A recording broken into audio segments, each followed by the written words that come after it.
Can we really define innovation in just one way? Innovation can involve developing a brand new technology or tweaking an existing technology to make it more user-friendly. Innovation can involve shifting the social conversation in a particular field or profession, or finding unique ways of creative expression. Let me tell you what I think innovation is by sharing my story with you. I have always been a very active, healthy, and happy individual. So it was extremely shocking when, at age 29, I had a massive stroke requiring emergency brain surgery. After surgery, the left side of my skull was removed. When I woke up, there were tubes coming out of every part of my body. I could not feel the entire right side of my body. I could not speak or communicate, and therefore no one knew if I was in a vegetative state. I was so confused. I didn't know if I was dead or alive. And if I was alive, was this my fate? Every day, at least 25 medical professionals, including my neurosurgeon, my neurologist, university students, and nurses, would enter my room and ask me, "Dina, can you feel your right fingers? Can you lift your right arm? Can you feel your right leg? And can you wiggle your toes?" They desperately wanted to know if I could comprehend their requests. 2 weeks after my stroke, I learned how to place a pen in my left hand. This was great. I could finally communicate by writing. I had the thought in my brain. I wanted to write down, "I'm okay." But by the time that message went from my brain down my left arm and into my fingertips, I would forget. How do you write the letter O? What comes next? I felt defeated and completely heartbroken. 4 long weeks after my stroke, I finally wiggled my toes. The tears of joy in my parents' and sisters' eyes said it all. They were so relieved that I wasn't in a vegetative state. It was a glorious moment for us all. It was at this point that I essentially started over. It was as if I had been reborn. I was, for all intensive purposes, an infant in a woman's body. I decided to let go of all my own preconceived notions as to what I should be doing as a 29-year-old woman. I should be climbing the corporate ladder. I should be redecorating my new apartment. I should be getting married. I let go of all these self-imposed expectations. It was my fresh start from a brand new place. I was recreating a new future for myself. Being a very independent woman with a type A personality, it took me a great deal of courage to allow myself to be in this new place, to let other people help me, and to not feel horrible about it all.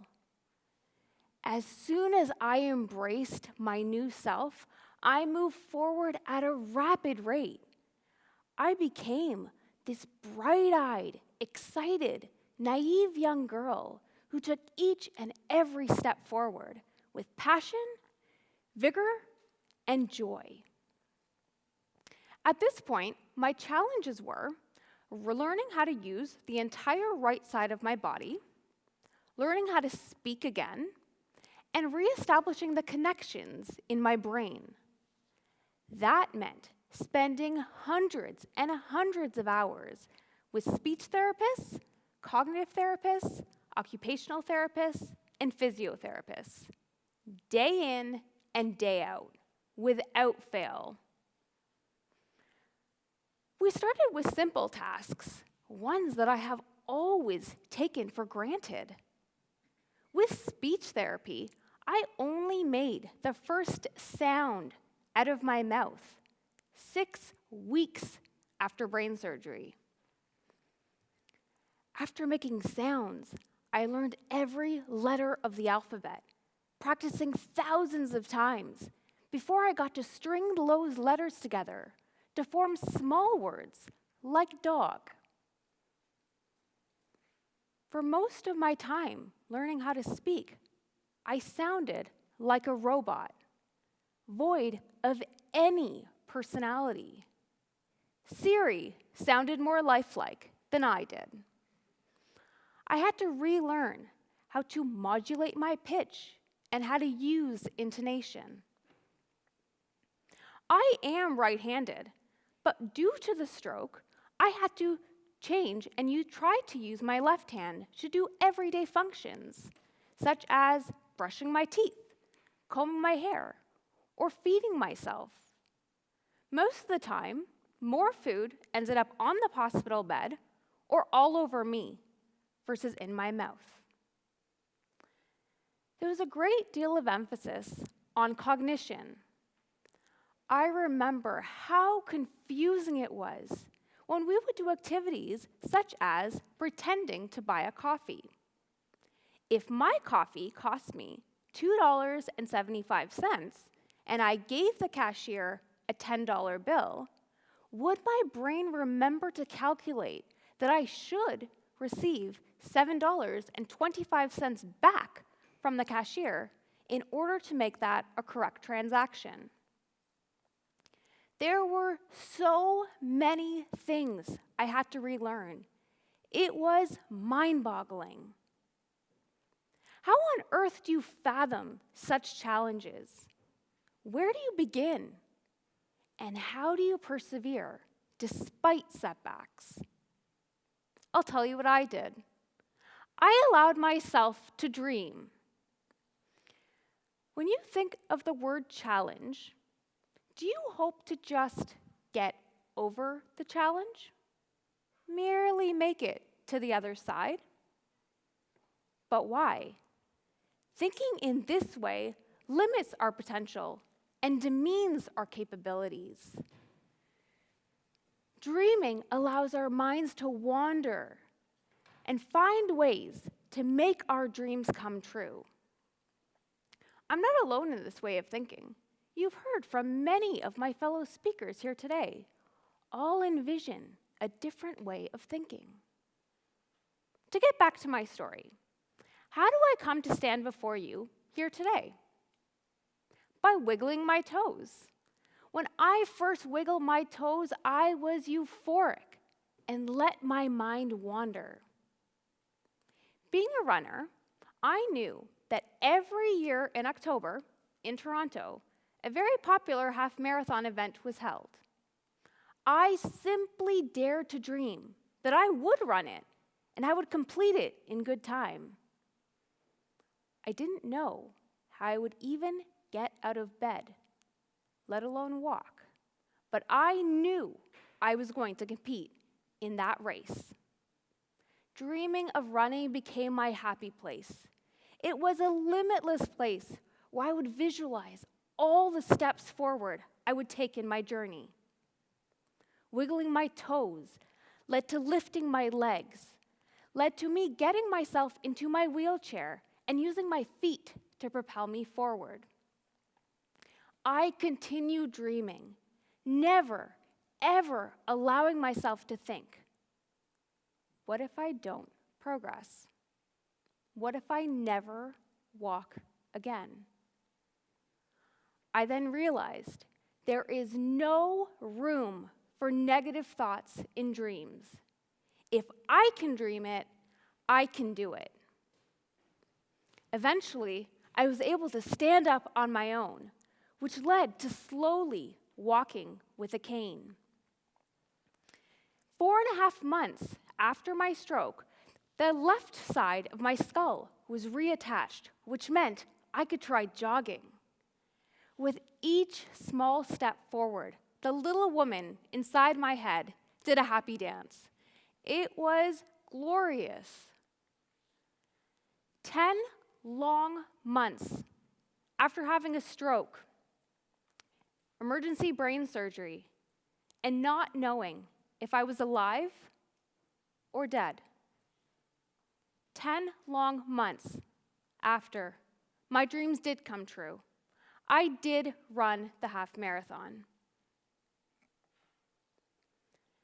However, I am not done dreaming. I still do not have full dexterity in my right hand. If you take a look at my hands, you'll notice my left one, I can open and close it, and my thumb can completely rotate. If you take a look at my right hand, you'll see I can close it, can't really open it all the way, and my thumb stays locked in one position. While this may seem trivial, it's these small movements in my thumb and my fingers that help me to do everyday tasks. I dream of the day that I can pick up a pen with my right hand, which I can't do, even place it in my right hand, and actually have the ability to grip the pen and write a letter that is actually legible. I dream of the day where I can walk out onto my balcony and hold a book in my left hand and a cup of tea in my right hand without the fear that I will completely drop the cup and have spilled boiling water all over myself. I dream of the day that I can go to a restaurant and order a steak and be able to actually pick up a knife and hold it in my right hand and cut that steak instead of what I normally do, which is pleading with my dinner companion to cut it for me. Until I have full dexterity and complete use of my right hand, I will continue dreaming. To get back to our initial question, can we really define innovation in just one way? No, I don't think we can. There are so many ways to define innovation. My definition is through dreaming. It's up to you to find your unique definition of innovation. Thank you.